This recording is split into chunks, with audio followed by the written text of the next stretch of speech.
Magandang araw! Ay hindi, magandang gabi mga kapotol. Ay oho, kararating nga lang ho ni Mister kaya ipinagtimpla ko nga daw ho siya ng kape. Ay ganito na talaga kami mag-asawa kapag halimbawa pagdating ng asawa mo, titimplahan mo siya ng kape. Ganon, para mapampahubag ng loob. Huy! Siyempre nga ni, malapit na naman yung tagsahod niya sa may maisan ay for the go. Palambing eme. Wow! Ayun, nag-get-get na nga ho ako dito ng sibuyas at bawang. Kasi nga ho mga kapotol ay nakabili ako kay mama ng turo tsaka panlang na halagang 25 pesos only. O diba? Sa isang 25 pesos only, meron ka ng ulam. At meron pa nga doon natira na hipon na ipinalit nga ho ni mama doon sa mga gulay-gulay niya. Binigyan niya naman ako kanina ng isang mangkok, kaya akin na rin talagang sinangag. Kaninang umaga ganun ang ulam namin. Hindi ko na i-upload kasi nga mga kapotol, baka sabihin nyo naman sa akin, ay aray nga, paulit-ulit na lang ang vlog ni kapotol para hipon. For the eme-eme lang ang person. Kaya nga mga kapotol, ay akin na rin talagang itong kinusi-kusi para nga atin ang maluto ngayong hapunan. Ay oo nga ni, kay gayon nga na naman tayo ay tigturuan na naman mga kapotol, tigturo-turo ba? Sa mga mahilig dyan magturo-turo, ay ingat kayo, baka kayo manuno. Ay, wag naman kayan. Akin na rin talagang hiniwa-hiwa ang aringahon turo, inalisan ko nga ng pinakadulo-dulo niya, yung pinakaulo-ulo. Parang kakaiba na naman yung iniisip na sa ulo-ulo na yan. Ayun nga mga kapotol, ay akin na rin talagang pinirasang-pirasang. Tapos syempre kapag natapos na nga ang aringahong turo, ay yung panlang naman ang ating pipirasang-pirasangin. Sabi ko nga wala talaga akong naisip na ulamin ngayon, ay matagal na din talaga hindi nakakapag-ulam ng ganitong ginisa na may bagoong. Pwede na yan. Tapos syempre may binigay din si ate doon na ilang piraso nga ho na adobong manok. Ay isasahog ko na lang din para pampalasa. Ulam namin kanina ni Gio, 2 piraso, tinira ko para nga may lasa-lasa naman yung gulay natin ngayong gabi. Hay! Sa simpleng ulam lang ay pwede na to mga kapotol. Matagal na din talaga akong hindi nakakapag-ulam ng gulay. Kaya panay-panay nga na minsan prutas ang aking kinakain. Ngayon, for the gulay na naman ang person nyo, gayon nga na alam nyo na may pinaghahandaan tayo. Ay! Ito na ba kasi nangarak na ang person. Kabado na ako mga ni. Oh my gosh. Ayun, kailangan lang din talaga nating bitakin ang aringahong panlang para malaman natin kung magulang na siya. Kapag nga ni ang panlang ay magulang na, ay matigas na siyang hiwain sa gitna. Gayon nga na matitigas na yung mga buto-buto, gayan. Maganda din talaga yung benefits ng aringahong putakto. Putakto nga ang tawag niyan sa amin.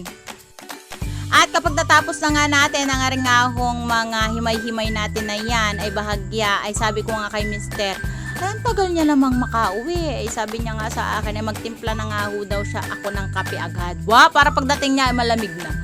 Diba? Daming alam. Ari nga hong akin ang ahong hinugasan. Gayon nga ho na kailangan din talaga nating hugasan ang mga mikos-mikos dyan. Baka may nakadikit pa dyan ng eme-eme. Hoy! Diba? Kadalasan kasi may mga putik-putik. Kadalasan yung mga turo ay madumidiin. Siyempre galing yan sa mga anik-anik na kung saan naman tinanim. O kahit na presang-presangin mo yan, ay ari nga hong kailangan mo din talagang hugasan. Gayon nga na masarap din talaga maghugas dito. Gayon nga mga kapotol na ang ating tubig ay 1 to sawa. Baka sabihin na naman ng mga basher ay sobrang gastos ko sa tubig. Sobrang gastos ko ho talaga sa tubig mga kapotol.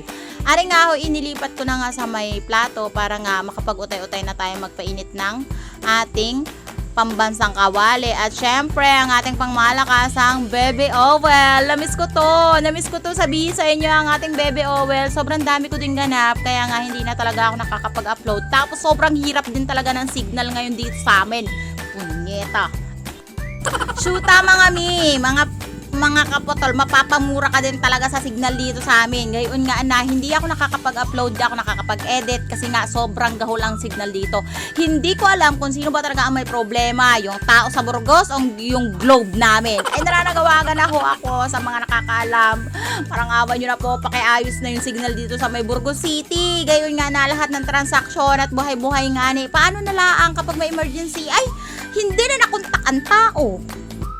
Limited lang yung signal dito. Gayon nga na kapag gabi walang signal, tapos hapon lang siya dumadating, tapos may limited lang talaga, tapos hanggang alas 8 lang siya ng gabi. O, di ba? Tapos kinabukasan, mag-aantay ka na naman ng alas 2, alas 3. Yan. Pasulpot-sulpot.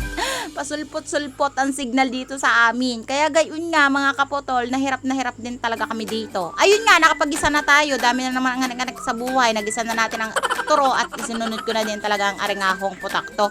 O, panlang. O, di ba? Super sarap. Wala nga ho akong nahanap na kamote kay mama. Yung laman sana. Mas masarap sana yan kung may kamote.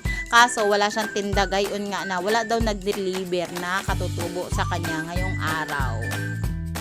Akin na din talaga nilagay ang arengahong hipo na iilang piraso, tapos yung 2 pirasong liig ng manok, tapos kalahati nga na kapiranggot na laman na itinara namin ni Gio, 'di ba? Kahit gayan lang ay pampalasa naman 'yan.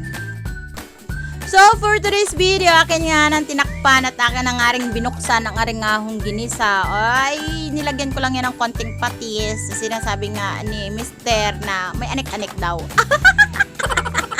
Pampalasa na rin yon, mga kaputol. Gayon nga na, syempre, kapag nagigisa nga ho ako at gayon yung gulay, kailangan mo din talaga na halukan siya ng patis. Gayon nga na, pampalasa at pampasarap at pampabango yun. Basta ganon.